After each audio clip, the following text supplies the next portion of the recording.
Nelson Barbosa, Oi, como Miguel. vai? Tudo bem? Você está me ouvindo? Estou te ouvindo muito bem. Tá, desculpa, eu achei que era 6h30, não me atrasei. Não, tudo bem. Muito bem-vindo novamente aqui ao Jornal da Fórum.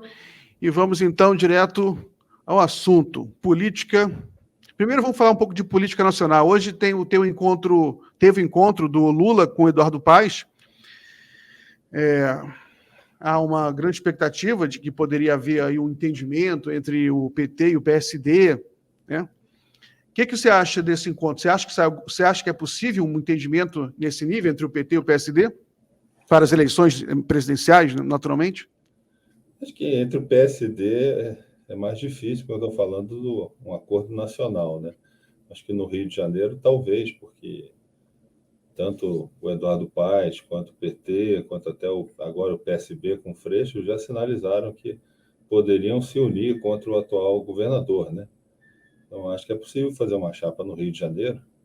Fazer uma chapa nacional vai depender do acordo em outros estados e principalmente do que vai acontecer em São Paulo, né? O Kassab, por enquanto, tem dito que o PSD vai ter candidato a presidente, mas essas coisas são assim mesmo, né? Ainda está na fase de aquecimento, os vários partidos apresentando suas propostas. Eu acho que esse negócio vai se definir mesmo só daqui a um mês, no final de março, início de abril, quando as pessoas, os deputados e os eventuais candidatos a governador e senador vão ter que estar filiados nos partidos em que eles vão disputar a eleição.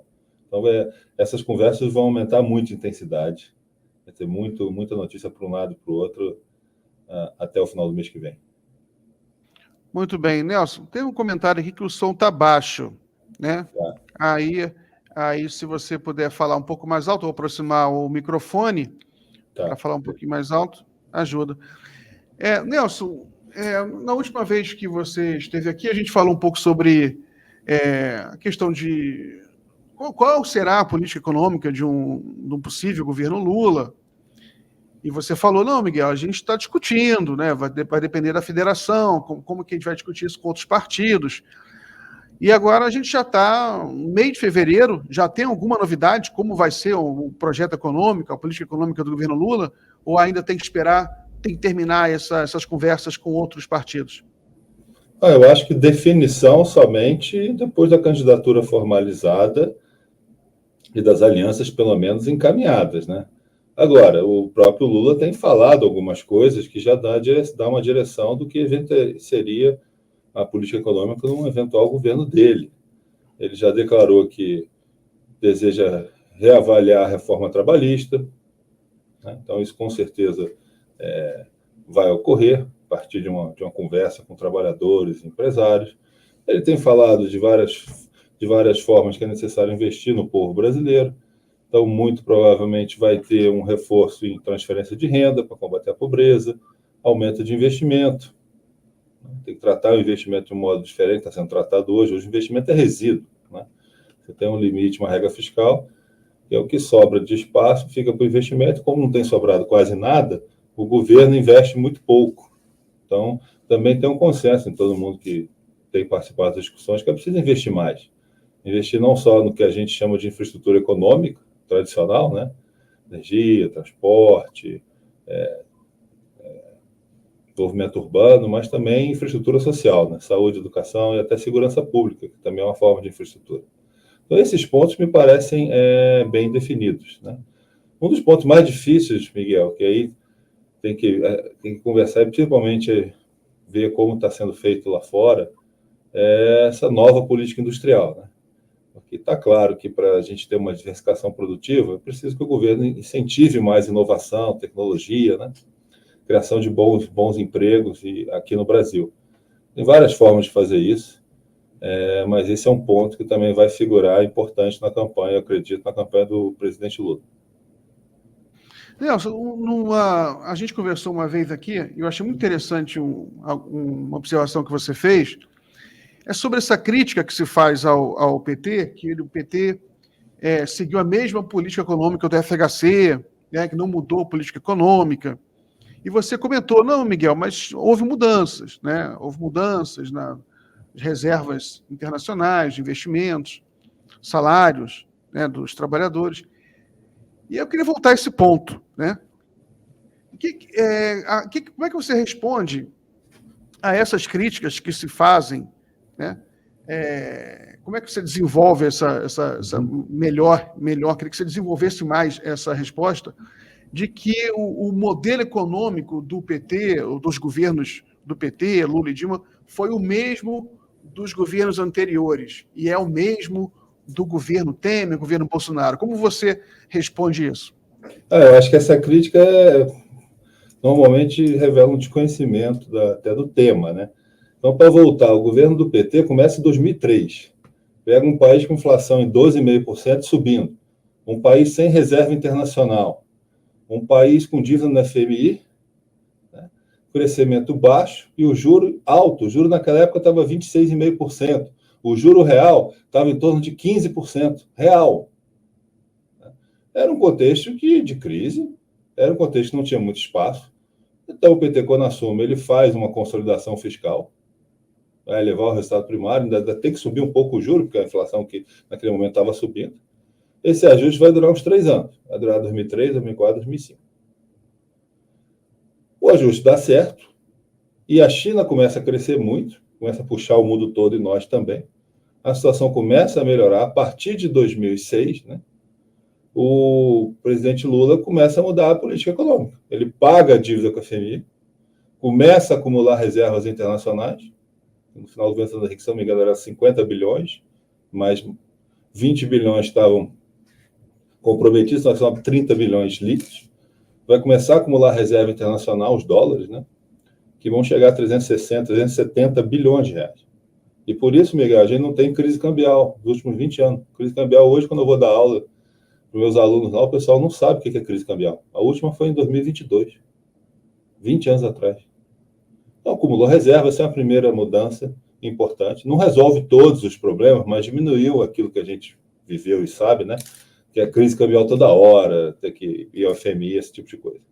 A partir de 2006, o presidente Lula também, já com mais espaço de política econômica, começa a aumentar o salário mínimo, aposta mais nas transferências de renda, Bolsa Família, na inclusão via crédito, né? E no aumento de investimento.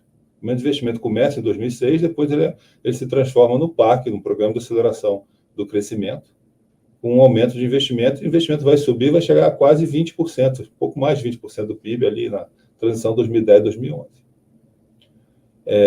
Há uma canalização desses ganhos do boom mundial, né? O mundo todo está crescendo, aumentou o preço do petróleo, aumentou o preço de soja, aumentou o preço do minério de ferro, aumenta a renda brasileira. Isso já aconteceu no passado, não é a primeira vez que o Brasil viveu um boom de commodities, mas a diferença foi que naquele período o governo do presidente Lula, o governo do PT, canalizou uma boa parte desse ganho de renda derivado de um aumento de commodities para reduzir desigualdade, para promover a inclusão de crédito, para promover aumento do salário mínimo, para promover mais concurso público, para melhorar alguns serviços. Melhorou principalmente a educação. Tem o ProUni, tem o FIES, dobrou o número de pessoas nas universidades. Isso aconteceu durante o governo PT. Isso muda um país, só que não imediatamente. Leva um tempo. As pessoas fazerem os cursos, saírem. E lá para o fim, mais ou menos, início de 2010, 2011, vem um período de dificuldade, né? Começa a virar o ciclo internacional. As políticas anteriores que tinham dado certo já cessam seu efeito, que tem essa coisa, em economia, tem essa coisa não intuitiva, né? Uma política, quando ela dá certo, mesmo que ela dê certo no passado, não garante que ela vai continuar sendo o principal fator para impulsionar a economia. Vou dar um exemplo. Quando você faz o Bolsa Família, você começa a fazer o Bolsa Família, tem poucas pessoas dentro do Bolsa Família. Tem 2, 3 milhões de pessoas. Aí você vai ampliando o programa, vai aumentando o número de pessoas no Bolsa Família, até que ele vai chegar a 100% do seu público-alvo. Chegar, naquela época, 16, 17 milhões de famílias. Nessa transição, na medida que as pessoas vão entrando no Bolsa Família, recebendo uma ajuda, elas passam a consumir mais, aquilo funciona como estímulo à economia. Depois que você já colocou 100% do público-alvo no Bolsa Família, ele deixa de ter um impacto positivo no crescimento. Ele mantém a renda elevada, reduz a desigualdade, mas ele não é mais um fator de impulso. Ele tem que vir outra coisa. O que se tentou naquela época foi que fosse um investimento, e aí mais investimentos em desenvolvimento tecnológico, diversificação, ciência e tecnologia. E isso foi a fase difícil. Essas críticas que se faz que a indústria sofreu são críticas válidas ao governo do PT. São críticas que precisam ser levadas em consideração, e como eu falei com você, uma das questões mais difíceis que nós estamos discutindo é como vai ser essa nova política industrial.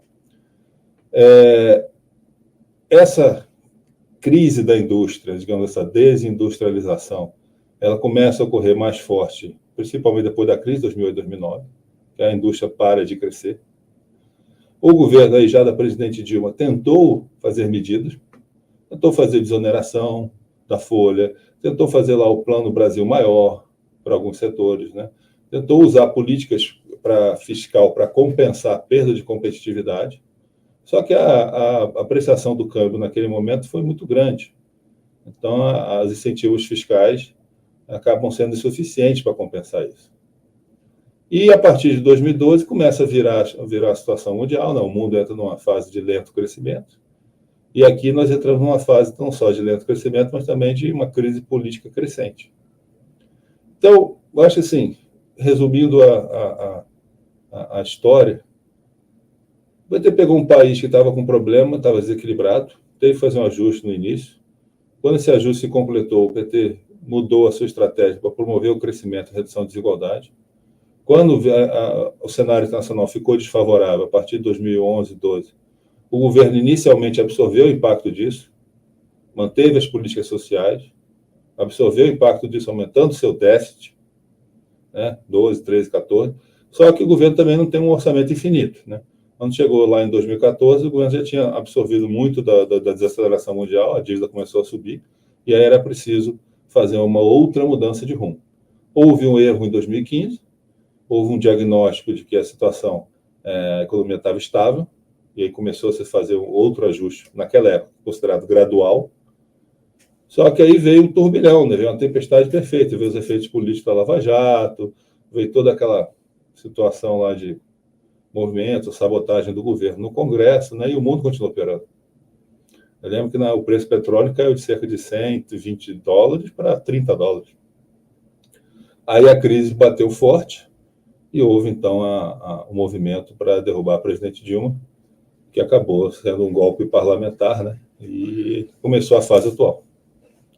Nelson, uma coisa que a gente nota quando a gente analisa os gráficos daquele período do segundo mandato da presidenta Dilma é uma deterioração muito forte das contas públicas. É uma coisa assim muito impressionante. Todos os gráficos mostram a mesma coisa.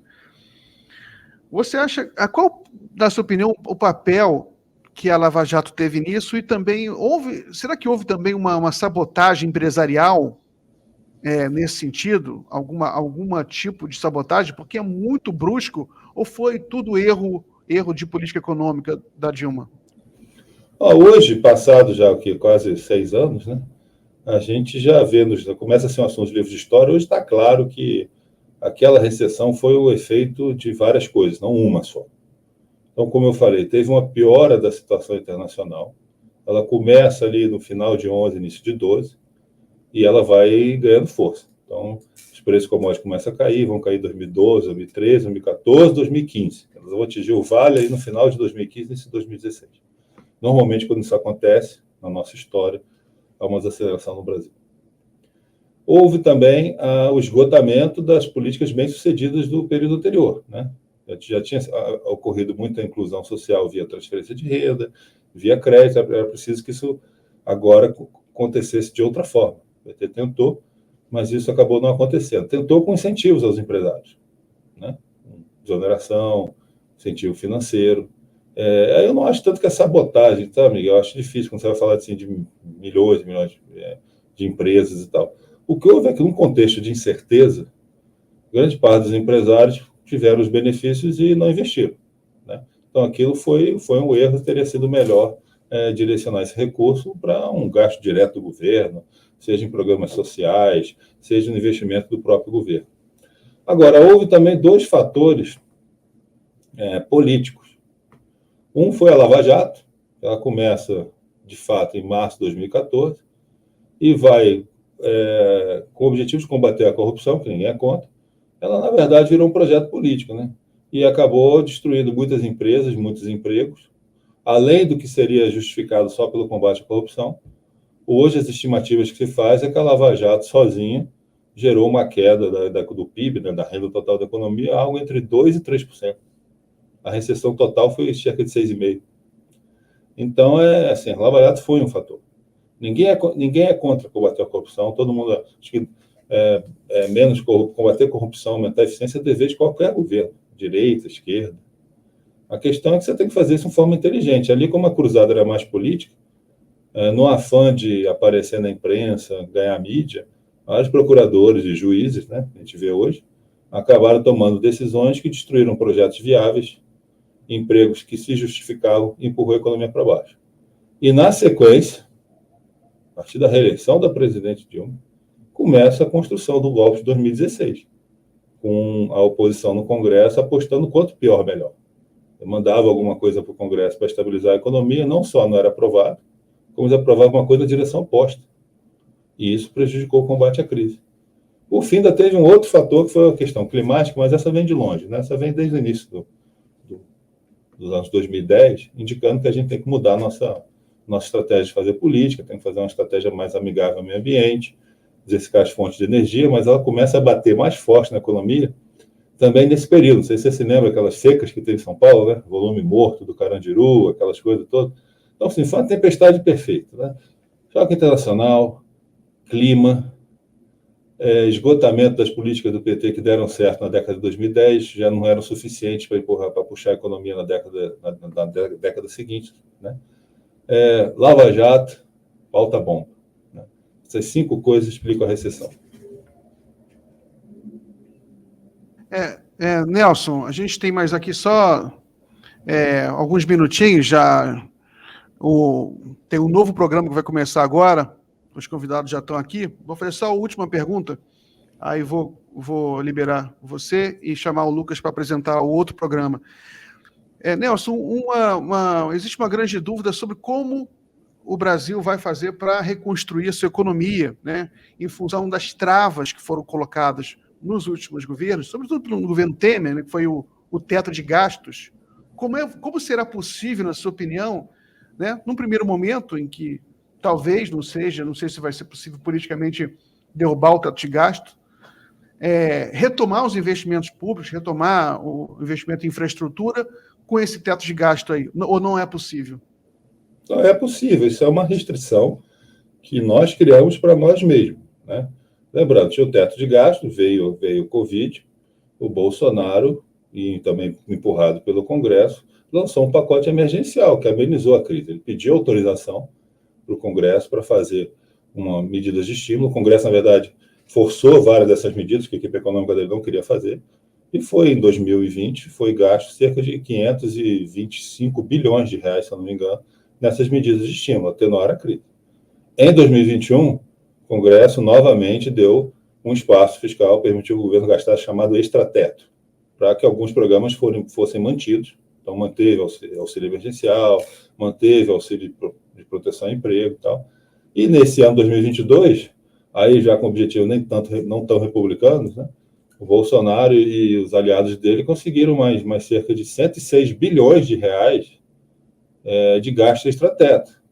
Né? Adiaram o pagamento de precatório, botaram mais recursos para fazer emenda parlamentar. O que eu quero dizer com isso, Miguel? Quando tem acordo político, o Congresso dá um espaço fiscal para o governo atuar. Eu acho que um eventual governo do presidente Lula vai pedir mais espaço fiscal em 2023, que vai ser preciso pagar todas essas bombas que o Bolsonaro está deixando, precatório, tentativa de reajustar servidor, que só cria uma demanda maior, né? Vai ter que negociar com servidores, e tem que recuperar investimento. Então, ele vai precisar de um espaço fiscal. Eu acho que o provável que vai acontecer é que o governo vai pedir um extrateto, um espaço extrateto em 2023, e na negociação com o Congresso sobre esse espaço extrateto 2023, vai ser discutida uma nova abordagem fiscal para 2024 em diante, que permita ao governo atuar nos objetivos de médio e longo prazo, né? Tipo, voltar a reduzir desigualdade, voltar a investir em ciência e tecnologia, e principalmente infraestrutura social e na transição energética e preservação do meio ambiente. Então, acho que a saída é essa, né? É uma questão de negociar com o Congresso, é muito importante negociar a velocidade, qual é o valor de 23, como que ele se insere num cenário de médio e longo prazo, né? essas coisas acontecem, já aconteceram no Brasil em outros episódios, eu acho que vai acontecer de novo. O importante é que seja um ajuste feito para melhorar a vida da maioria da população brasileira, né? Não um ajuste feito só para preservar os 10% mais ricos, que é o que tem sido feito no governo Temer e no governo Bolsonaro. Muito obrigado, Nelson, pela conversa. Espero chamá-lo outra vez aqui para a gente conversar mais. Ficou um pouco curta, mas muito obrigado, foi muito boa, ajudou a esclarecer muita coisa. Obrigado, e desculpa novamente a confusão de horário. Um abraço. Não, que isso. Grande abraço. Até a próxima.